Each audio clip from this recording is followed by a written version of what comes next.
Ah, il y a d'autres questions au passage. Est-ce Ah, que il me la scène semblait. dans Indiana Jones où des fourmis attrapent un homme pour le manger vivant Ah, il y peut avait des être questions. réaliste?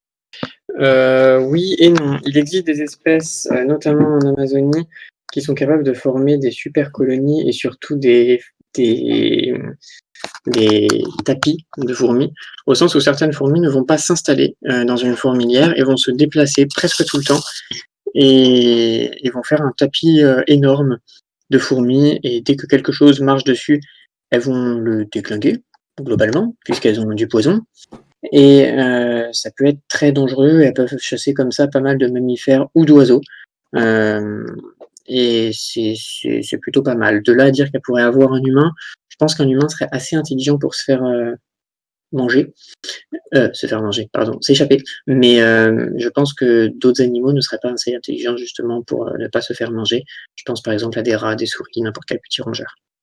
Sinon, est-ce que les fourmis ont une conscience? Donc ça, c'est une question qui s'étend beaucoup plus que les fourmis, dans le sens où il faudrait pouvoir définir le mot conscience et dès lors qu'on n'a pas vraiment de définition du mot conscience, que ce soit pour l'animal ou pour l'humain, c'est difficile de répondre à cette question. Est-ce que ce sont des êtres sentients? Oui, ce sont des animaux vivants. Est-ce qu'elles ont conscience d'être en captivité? Non. Comme la plupart des animaux, comme ça en captivité, du moment qu'elles mangent, tout leur va et on peut le voir par rapport à leur développement, et par rapport à leur durée de vie, par exemple. Ce sont de gros indices là-dessus. Alors il commence à y avoir vraiment beaucoup de monde, hein, on va bientôt plus voir la goutte, hein. Est-ce que les fourmis ont, par exemple, la sensation de la douleur? Comme la plupart des insectes, non. La plupart des insectes, beaucoup de preuves vont dans le sens où, il n'y aurait pas de douleur. Donc, tuer un insecte, ou le martyriser, c'est toujours pas éthiquement, ce qu'il y a de plus gentil, hein, pour vous, parce que vous, vous êtes des humains. Mais, est-ce que ça lui fait mal? On pourrait dire que non. Et en l'occurrence, une fourmi à qui il manque une patte ou la plupart des insectes à qui il manquerait une patte, s'en contrefichent totalement. Ils vont juste continuer comme si de rien n'était.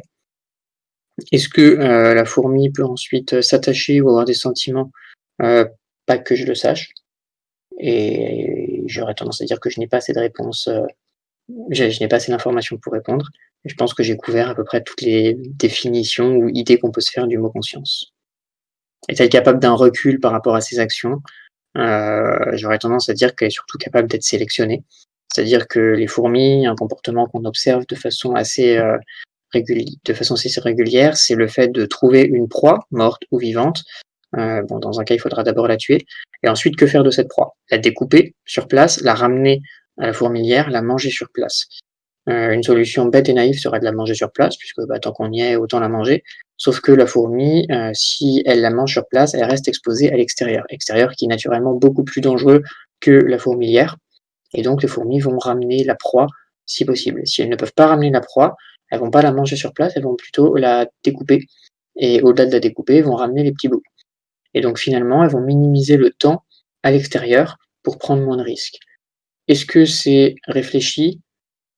Je ne pense pas, puisqu'on peut très facilement l'expliquer par la sélection naturelle, au sens où des fourmis qui resteraient en extérieur ont facilement pu se faire gober par des oiseaux, plus facilement, pardon, se faire gober par des oiseaux, alors que des fourmis qui ramenaient leur proie dans la fourmilière étaient à l'abri pour manger tranquillement. Et du coup, si je peux me permettre de rebondir, c'est exactement le principe de l'algorithme génétique donc, que j'ai évoqué tout à l'heure. En fait, ce phénomène donc, qui s'explique par la sélection naturelle, c'est exactement ce que reproduit l'algorithme génétique pour aboutir à une solution qui semble optimale, donc la solution qui est la moins dangereuse pour elle-même. C'est une jolie transition qui m'a permis quand.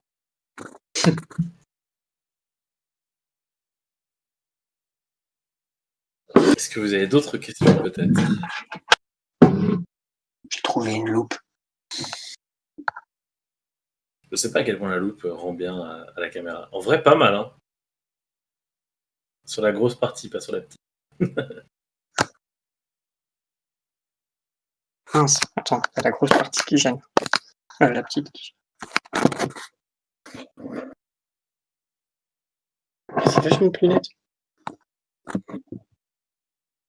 Bien, si vous n'avez pas d'autres questions, peut-être Aurélien, est-ce que tu veux intervenir pour présenter ta conférence dans 2 semaines? Si personne pourquoi pas?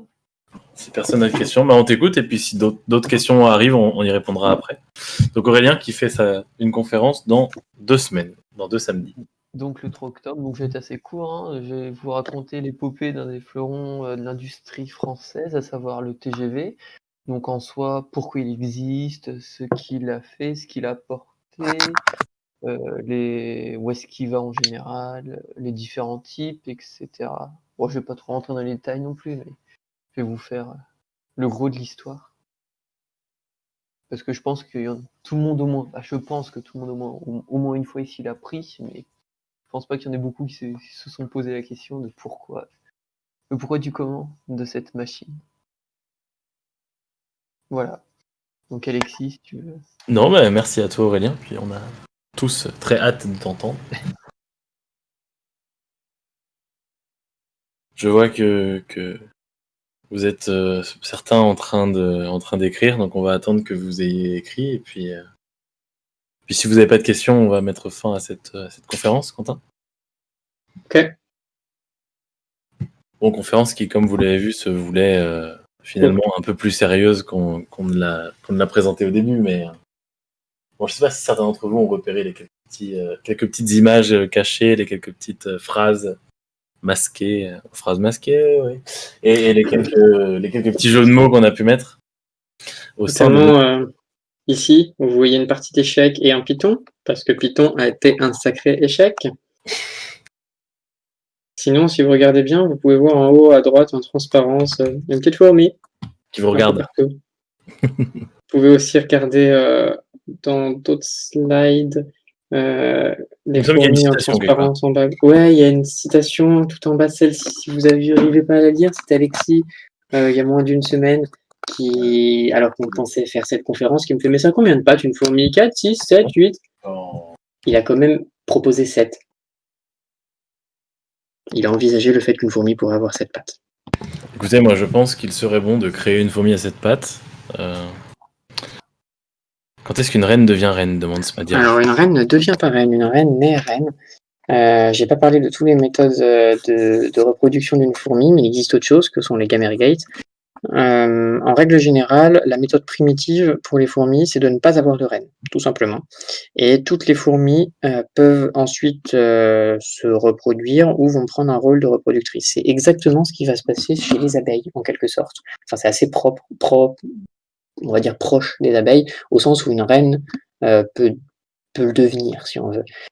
Désormais, les fourmis qui ne sont plus ces espèces primitives vont avoir une reine, et la reine naît reine directement. Elle va être beaucoup plus grosse que les autres. Idem pour les mâles, ils vont être beaucoup plus gros que les autres. Spécificité, ils auront des ailes, ils seront donc capables de voler, ce qui est souvent le cas quand on a des ailes, sauf si on a un manchot. Et elles vont pouvoir s'envoler et se reproduire dans les airs. Elles vont avoir ce qu'on appelle une spermothèque. Une spermothèque, c'est une poche à sperme. Elles vont s'accoupler avec différents mâles ou un seul mâle, c'est ce qu'on va appeler la polyandrie. Donc la polyandrie, ça va désigner en gros la diversité génétique qu'une reine va être capable de faire à partir du nombre de mâles avec qui elle se sera accouplée. Et ensuite, cette reine sera capable de pondre, tout simplement, une fois qu'elle aura été fécondée comme ça par différents mâles. Mais elle va naître princesse en quelque sorte. Et comme je l'ai dit tout à l'heure, les fourmis, il y a des sexuées que sont les mâles, qui sont haploïdes, il y a des sexuées que sont les femelles, qui sont diploïdes, puis il y a les ouvrières, qui ne sont pas sexuées, tout simplement. Donc on ne peut pas devenir mâle ou femelle, tout simplement parce qu'il nous manque une paire de chromosomes. Dans l'espèce, tout le monde n'a pas le même nombre de chromosomes. Ce qui est génétiquement assez drôle. Pour les fourmis, y a-t-il des maladies qui peuvent arriver quand elles sont en captivité? Oui, la plus connue étant ce qu'on appelle la tremblote, qui se développe principalement chez les Formica. Donc certaines fourmis se mettent à trembler, on ne sait pas pourquoi, et c'est assez chiant. Quelque chose qui n'est pas une maladie, mais qui arrive très souvent, c'est l'électricité statique. Parce que pour nous, l'électricité statique, c'est rien. Pour une fourmi, ça la gêne beaucoup et ça peut potentiellement la bloquer et elle pourra plus faire grand-chose. Merci Alexis pour ce commentaire. Les autres maladies qu'on pourra connaître vont être plutôt liées à des parasitismes qui peuvent arriver ou des acariens. On peut repérer parfois des acariens chez les fourmis. Quand est-ce qu'on voit des acariens? Généralement, ce sont à cause des apports qu'on fait. Là, par exemple, je viens d'ajouter un insecte qu'elles vont manger et je viens de mettre un liquide sucré. Lorsqu'on ajoute quelque chose, des fois, il y a des acariens. Et les acariens, il va y en avoir de différents types. Certains vont être détritivores, ils vont donc se nourrir des déchets des fourmis, au même titre, par exemple, que des cloportes ou des ules. Certains vont plutôt manger, enfin, boire le sang des fourmis et donc vont piquer la fourmi, boire son sang. La fourmi va finir blanche et totalement exsangue et mourir. Et quand on a ça dans une colonie, c'est affreux puisque, dans la nature, il y a un certain équilibre qui va s'installer. Lorsque des éleveurs ont des acariens, il y a plus cet équilibre naturel qui fait qu'elles vont pouvoir vivre avec ou simplement déménager puisqu'elles sont dans vos tubes. Donc si jamais il y a des acariens, c'est très, très dur de les faire partir et c'est très, très dur de faire repartir une colonie et évidemment, le pire pour une colonie étant de perdre la gine puisque sans gine, il y a plus de fourmis. Enfin, il y en a plus à terme. J'ai déjà vu des Messor Barbarus faire de longs chemins de leur fourmilière vers des lieux inconnus pendant quelques jours et pour de nouveau s'arrêter quelques jours. Alors les Messor Barbarus, c'est rare qu'elles fassent d'aussi grands voyages. Une fourmi, en règle générale, fait très rarement des voyages si grands, tout simplement parce qu'elles perdent l'odeur au bout d'un certain temps. Les fourmis, pour se reconnaître d'une colonie à une autre, ont ce qu'on appelle une odeur coloniale. Et l'odeur coloniale passe avec le temps, si bien que si vous prenez une fourmi, je pourrais le faire, hein, d'en prendre une comme ça, de la mettre dans un tube toute seule pendant une journée et de la remettre ensuite dans l'aire de chasse. Les autres fourmis vont s'agglutiner autour pour tenter d'identifier si c'est un allié ou une ennemie. Généralement, elles vont quand même la reconnaître comme une alliée. Elles vont toutes se mettre à la lécher pour lui redonner l'odeur. Et il se trouve que les fourmis, si elles s'éloignent plusieurs jours, peuvent être reconnues comme des ennemis. Donc c'est quand même assez rare qu'une fourmi s'éloigne seule ou même avec d'autres de l'odeur coloniale, donc de la fourmilière. Sinon, en règle générale, les fourmis peuvent faire des longs voyages, mais elles ont quand même une tendance à rentrer la nuit parce qu'il fait froid, ou à sortir que la nuit. Voilà. Au revoir Aurélien. Est-ce que moi j'ai déjà eu une de ces maladies? Non, je n'ai jamais eu de maladie. J'ai eu une fois des pertes assez massives de mes fourmis, donc c'est l'espèce de Lasius qui est ici, où pendant une période elles sont montées à peu près une cinquantaine et elles sont redescendues à peu près une vingtaine. Mais c'était pas à cause d'une maladie, c'était à cause d'une erreur de fabrication, puisque je les avais mis dans le nid qu'il y a là-haut, la sphère, et il y avait un problème de fabrication qui fait qu'entre la paroi et les galeries, il y a de l'espace, et que tout en bas des galeries, il y a la réserve d'eau qui permet de faire de l'humidité, et quand elle tombe dedans, elle se noie. Donc j'ai eu une noyade générale d'une bonne trentaine de la colonie, et donc cette fourmilière a un petit peu moins d'individus que ce qu'elle ne devrait avoir, mais ensuite elles sont très très bien sorties. Sinon, non, je n'ai jamais eu de maladie, puisqu'il est conseillé lorsqu'on nourrit avec des insectes, donc on les achète vivants, on les capture vivants, les insectes, on évite de les faire souffrir. Les insectes ont le bon goût de s'endormir avec le froid, donc un coup de congélateur, ce qui fait qu'un insecte va simplement s'arrêter, s'endormir. Vous pouvez le faire avec des mouches, hein, vous mettez des mouches au réfrigérateur par exemple, elles vont juste s'endormir, vous les sortez, elles vont s'envoler. Et, si on congèle comme ça un insecte pendant plus de 2-3 jours, si jamais il y a des acariens, il n'y a plus d'acariens parce qu'ils vont être morts, ce qui change pas mal de choses. Est-ce que les populations se régulent? Alors beaucoup d'éleveurs vous diront que ça se régule, idem pour les poissons, idem pour d'autres espèces, ce qui est un bon argument de vente, mais non, elles ne se régulent pas vraiment. La seule régulation qui va exister, c'est la fuite. Certaines espèces sont très, très, très, enclines, on va dire, à vouloir, s'évader. Vous pouvez voir plein de trophalaxies, on en parlait tout à l'heure, des fourmis qui sont connectées par la bouche les unes aux autres, qui sont en train de se passer la nourriture. Donc les fourmis vont tenter de s'évader lorsqu'il leur manque de l'espace, et sinon les fourmis ne se régulent pas à proprement parler. Une façon de les réguler, c'est de mettre un prédateur, tout simplement. Une autre façon de les réguler, c'est de diminuer énormément la quantité de protéines qu'on leur met, vu que c'est grâce aux protéines qu'elles vont nourrir leurs larves, et donc moins de protéines égale moins de pontes. Donc on va avoir une croissance, on va dire, plus lente, mais une croissance. Donc est-ce que ça se régule? À moitié. Sinon, en règle générale, on va simplement les déménager pour les remettre dans un endroit qui est plus grand. Une colonie, en règle générale, ça contient, les espèces françaises, tout du moins, vont contenir entre 5 et 10 000 individus, à peu de choses près. Donc là, par exemple, sur cette colonie-là, je pense qu'on a à peu près une centaine. Donc ça reste encore peu d'individus par rapport au total. Des grosses colonies de Messor, quand quelqu'un veut avoir une colonie complète d'à peu près 10 000 individus, ça prend bien un bon petit placard de 1 mètre par 1 mètre par 20 cm de profondeur, et il lui en faut bien 2-3 au moins comme ça. Donc ça commence à prendre beaucoup de place. D'autres espèces, par exemple les Temnothorax, que je ne vous ai pas encore montré, qui sont ici, elles vont simplement choisir d'être très très peu, et c'est-à-dire vont se limiter à donc voilà les théminothorax. Ce serait pas un placement de produit pour la conférence de Fox. Exactement. Les théminothorax, elles vont se limiter à 400 individus environ, 400-500 individus, 400 en nature, 500 en élevage à peu près. Là, vous pouvez les voir, il y a la gyne ici et il y a des petites ouvrières. Je ne sais même pas si vous voyez les ouvrières. Elles mesurent à peu près 1 millimètre, 1 millimètre et demi. Donc elles sont toutes petites. Et elles auront tendance à vivre dans une coquille de noix toute leur vie. Ce qui fait qu'elles, il n'y aura jamais à les déménager si on leur met une coquille de noix. Voilà. Après, certaines espèces sont beaucoup plus nombreuses. Hein. Certaines espèces d'Asie peuvent dépasser les 70 000 individus, certaines peuvent dépasser les 100 000, puis il y a ce qu'on appelle justement les super colonies, où certaines colonies vont se lier les unes les autres. Enfin, ça devient vraiment des histoires à la Game of Thrones, et c'est monstrueux. Est-ce vrai que le vol des fourmis volantes annonce l'orage? Alors, j'ai envie de retourner la question dans l'autre sens. Est-ce vrai que l'orage annonce les vols de fourmis volantes? Et la réponse est oui. C'est comme ça qu'on repère les essaimages. Donc j'ai oublié de le dire quand je parlais d'éthique. Si jamais vous voulez vous lancer dans l'élevage de fourmis, il est très très très mal vu de prendre des fourmis dans la nature et de simplement se dire bah c'est à moi et je m'en occupe, puisque bah c'est pas top d'un point de vue diversité, on va dire, et d'un point de vue équilibre de faire ça. Par contre, ce qu'on aura tendance à conseiller, c'est d'attendre les essaimages. Donc c'est chiant, puisque c'est 2 mois dans l'année à peu près. Ça vient de se terminer pour certaines espèces. Là, on est en mi-septembre, il n'y a plus beaucoup d'espèces qui sont en essaimage. C'est globalement pendant l'été. Bonne nuit, Lou.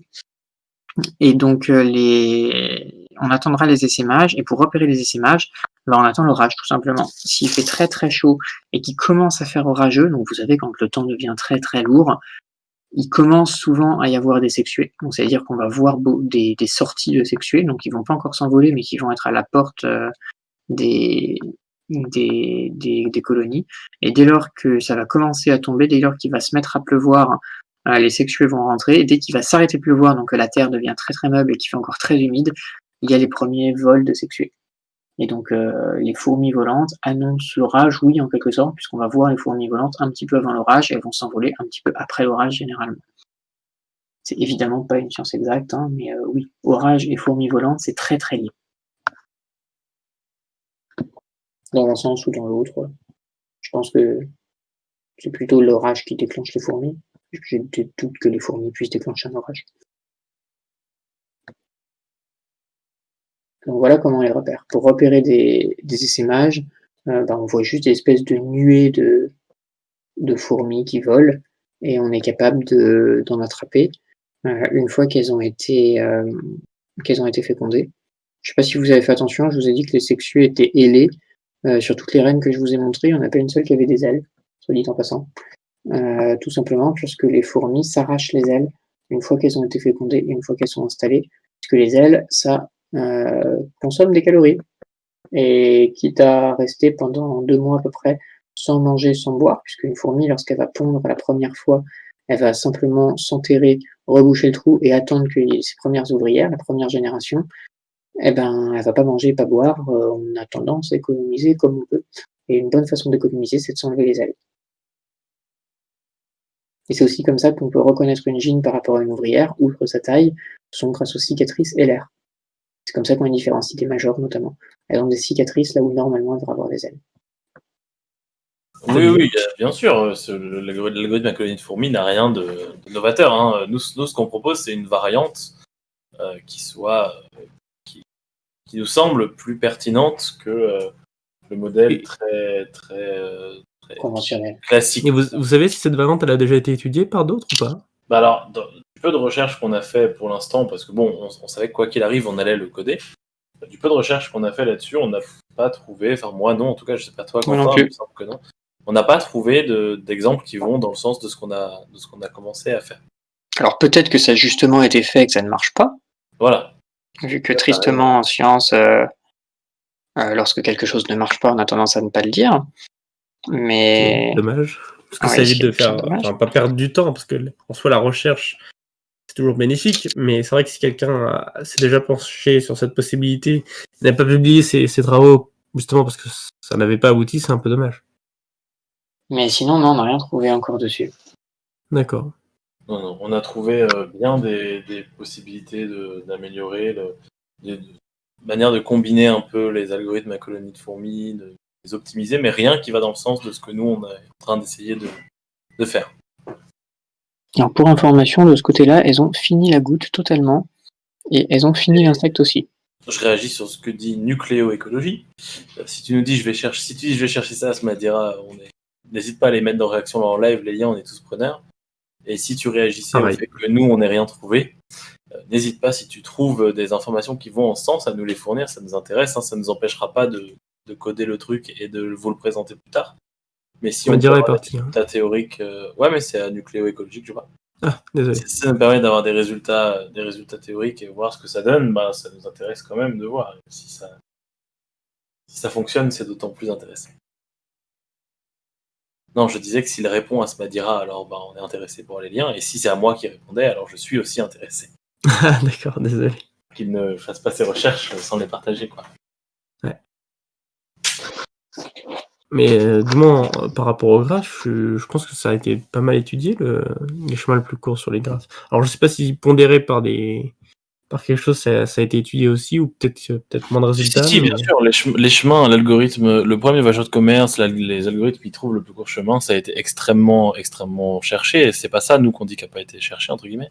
Nous, ce qu'on dit qu'on n'a pas croisé, c'est l'algorithme à colonie de fourmis qui inclut les différents types de fourmis tels que nous, on les a ajoutés, à savoir la fourmi qui ne suit pas les phéromones, la fourmi qui va exclusivement à droite, la fourmi qui va exclusivement à gauche, enfin, plutôt à gauche, plutôt à droite, la fourmi qui fait exactement l'inverse par rapport aux phéromones, etc.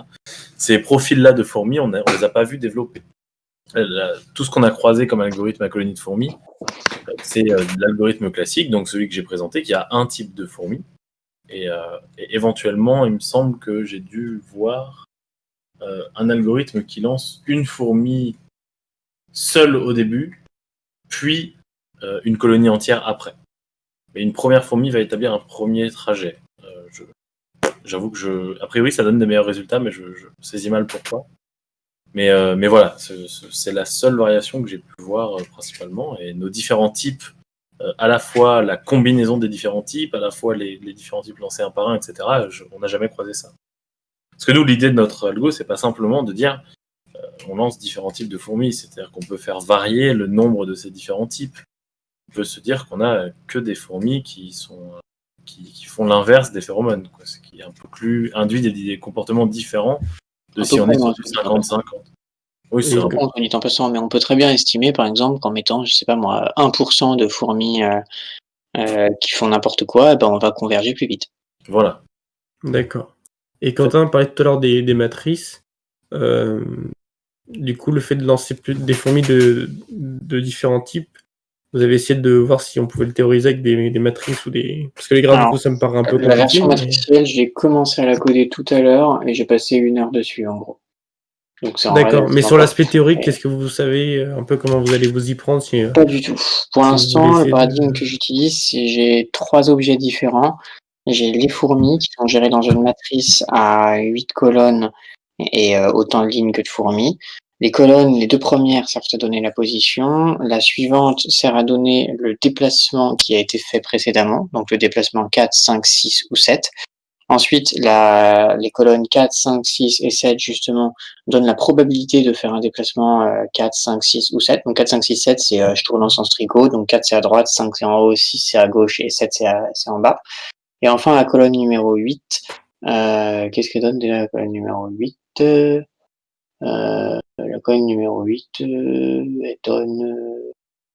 J'ai oublié ce que c'est la colonne numéro 8. Et je vais rajouter une colonne numéro 9 pour dire si elle a déjà trouvé un objet ou non, pour pouvoir faire la notion d'aller et de retour, qui va être rajoutée dessus.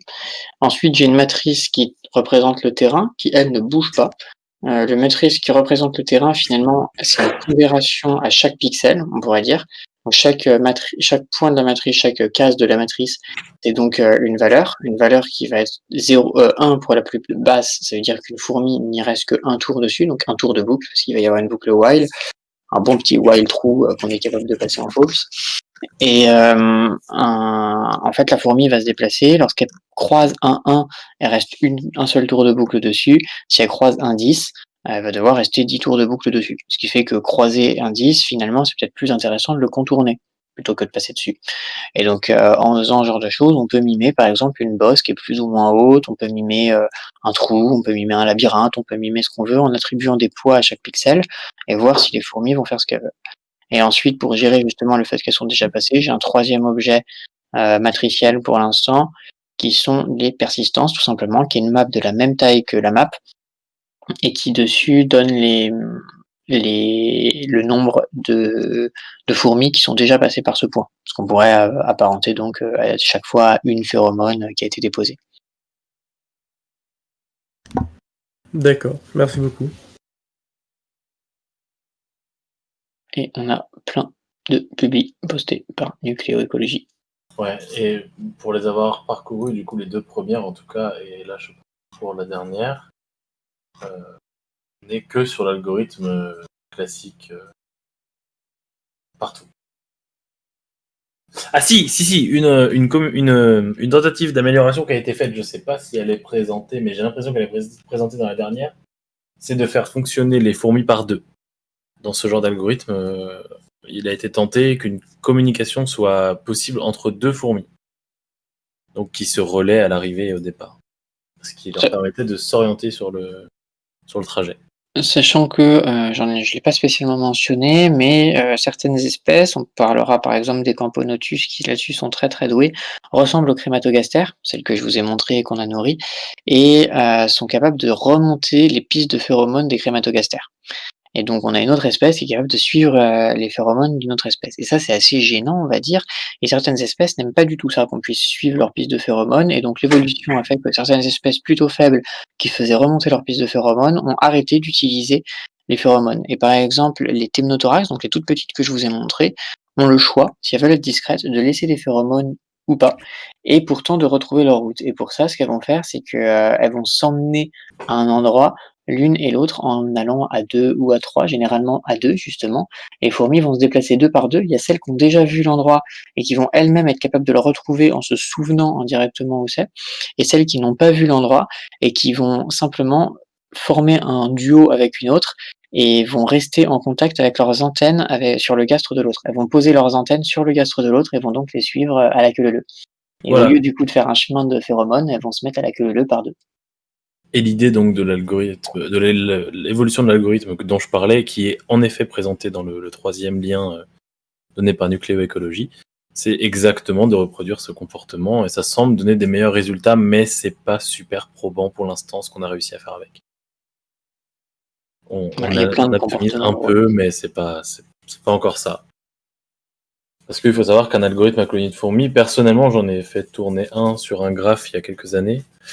Et de mémoire, pour atteindre... Alors c'était un graphe, je crois, à 100 sommets, donc on imagine une tournée de facteurs qui doit distribuer à 100...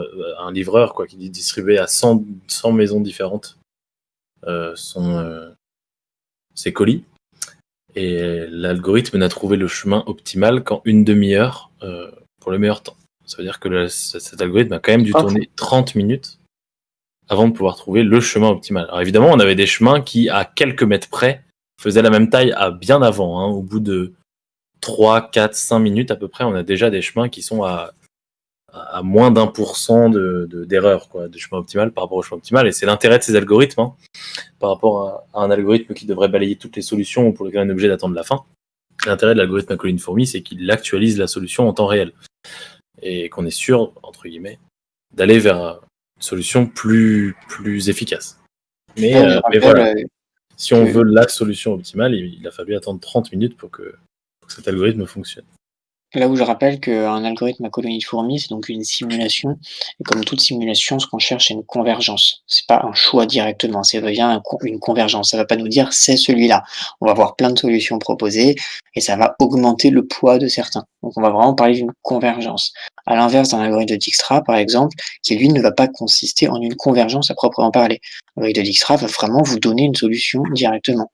Et pour ce dont Alexis vient de parler, un algorithme de Dijkstra aurait probablement donné un résultat bien plus probant, puisqu'un algorithme de Dijkstra n'aurait pas eu à s'embêter en quelque sorte, à passer du temps pour 2 solutions qui sont très proches, mais où l'une est un petit peu meilleure, une convergence, il y a l'effet du hasard, de la statistique, qui fait que ça se trouve, celle qui est un petit peu meilleure, va être moins choisie quand même, et ça prend du temps à converger.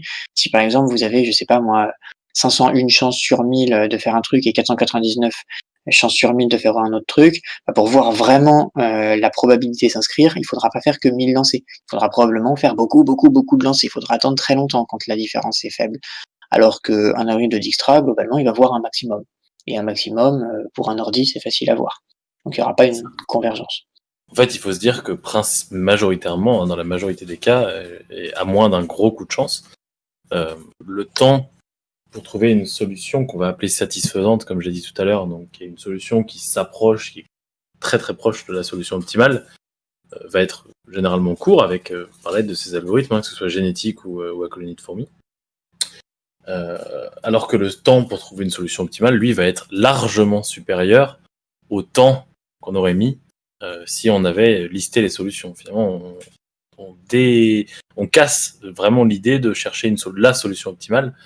On sait que faire ça avec notre algorithme et qu'un algorithme probabiliste, on va majoritairement le faire en plus de temps que possible.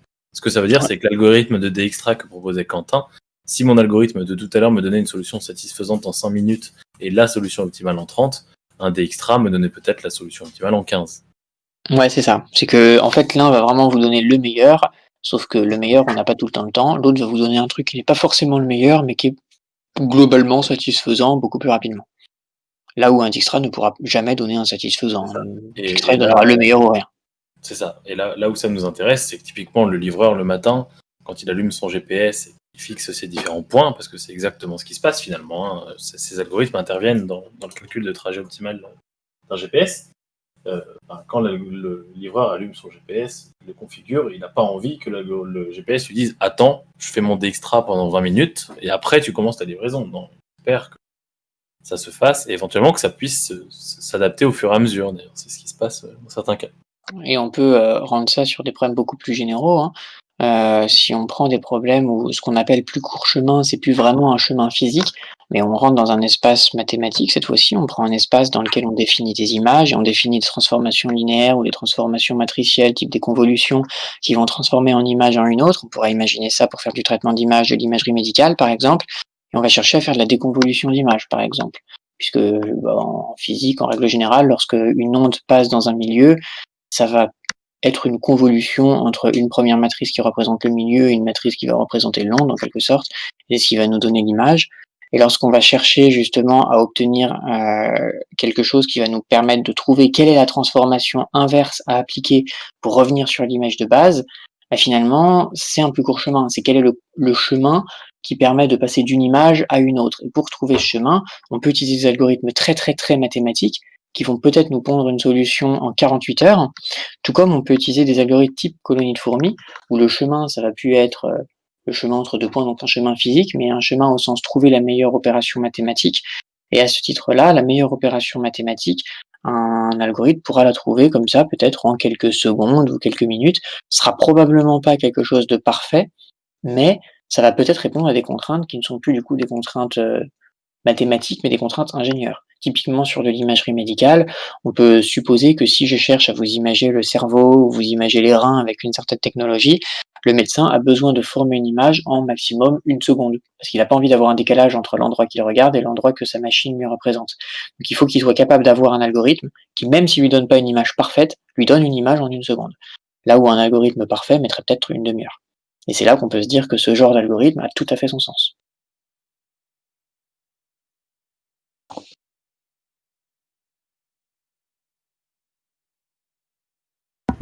Alors j'ai l'impression que Nucléoécologie nous a donné un lien qui en effet inclut 2 des types que nous on a voulu mettre. Sur ton dernier lien, j'ai l'impression qu'il nous parle donc des suiveuses et des exploratrices, donc qui sont celles que nous on a appelées aveugles, celles qui ignorent les phéromones et qui vont explorer, et les suiveuses qui vont donc avoir tendance plutôt à suivre les phéromones, ce qui est déjà un bout d'amélioration, un bout de modification. Il faudrait voir, je sais pas, est-ce qu'il y a un résumé qui nous dit si ça a fonctionné. Bon, des trucs comme ça peut se trouver surtout en études il, des foules et en sociologie pour il dit voir. bien dans son résumé que dans les deux cas, le résultat était très similaire. Hein. Donc, a priori, l'amélioration d'avoir des suiveuses et des exploratrices ne permet pas d'améliorer l'algorithme à colonie de fourmis tel que lui, enfin, dans son étude tel que c'est fait. Ton dernier lien. Ce qui est un peu décevant par rapport à ce que nous, on essaie de faire, du coup. mais on y croit, on va rajouter plus de choses. Puis au pire, ce sera rigolo. Oui. Bon, on va peut-être en Petite arrêter question. là, non? Oui. Vous êtes intéressé à ce que faisait Google Maps en termes d'algorithme, par C'est exemple du pour le Dijkstra. GPS? C'est du Dijkstra? Tout le Mais temps comment du Dijkstra. alors comment il peut être aussi rapide finalement lorsqu'on le Parce voit? qu'ils n'ont pas la Il y a même des gros puissance de serveurs, hein. calcul que mon ordinateur portable. D'accord, ok, c'est juste ça en fait. D'accord. Ils ont une puissance de calcul énorme. Dijkstra est déjà pas mal optimisé en fait, donc sur un plus court chemin, vraiment, il te le trouve. Le problème intervient quand on cherche un plus court chemin, tout va bien. Quand on cherche un plus court chemin reliant différentes villes en ne passant qu'une seule fois par chaque ville et en revenant au point de départ, là on Là, est c'est plus différent. compliqué. D'accord. Mais plus simplement, c'est le mot même chemin. Hein. Le mot chemin, comme je disais, est très trompeur. Dans ta tête, quand je te dis un chemin, tu vois un point A, un point B et tu les relis. Et tu les relis en zigzag ou non. Mais Oui, tu les sinon relis. chemin, c'est passer d'un état A à un état B d'un objet, Voilà. c'est autre Si chose. maintenant le chemin, c'est une image toute floutée qui ressemble à rien, ça c'est l'image B et l'image A d'origine, c'est une échographie d'un bébé, un chemin, c'est plus la même chose. Comment tu fais pour transformer une image en une autre image avec une seule opération? Tu te doutes que ça va être une convolution matricielle qui va être très très moche. Le chemin, c'est plus relier des points. Ça devient trouver une opération mathématique. Et si je te demande combien il existe d'opérations mathématiques possibles, tu te doutes qu'il y en a beaucoup. Et c'est là que tenter de toutes les lister avec du Dijkstra pour trouver quelle est la meilleure, ça devient un petit peu impensable. Et transformer une image en une autre image, donc trouver toutes les modifications mathématiques, toutes les convolutions, les rotations, etc.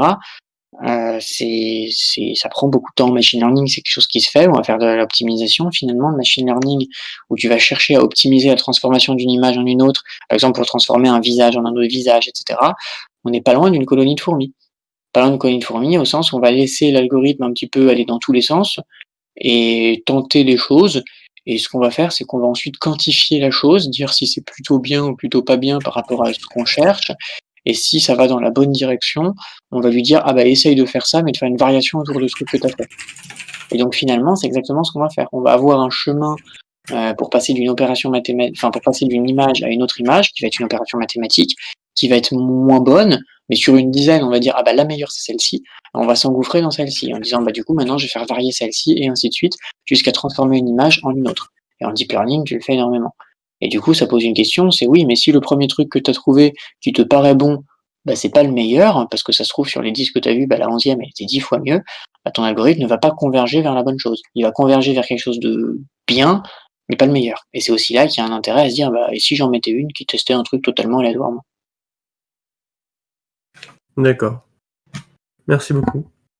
Mais en machine learning, ouais, ça se fait énormément, notamment en deep learning.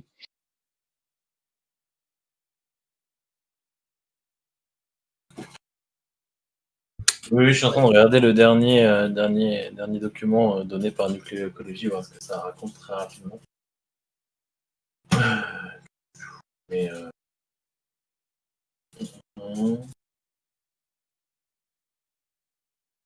et on a la rétroaction positive et négative qui est dedans, mais qui vient plus tard et qui n'est pas du tout ce que nous on fait.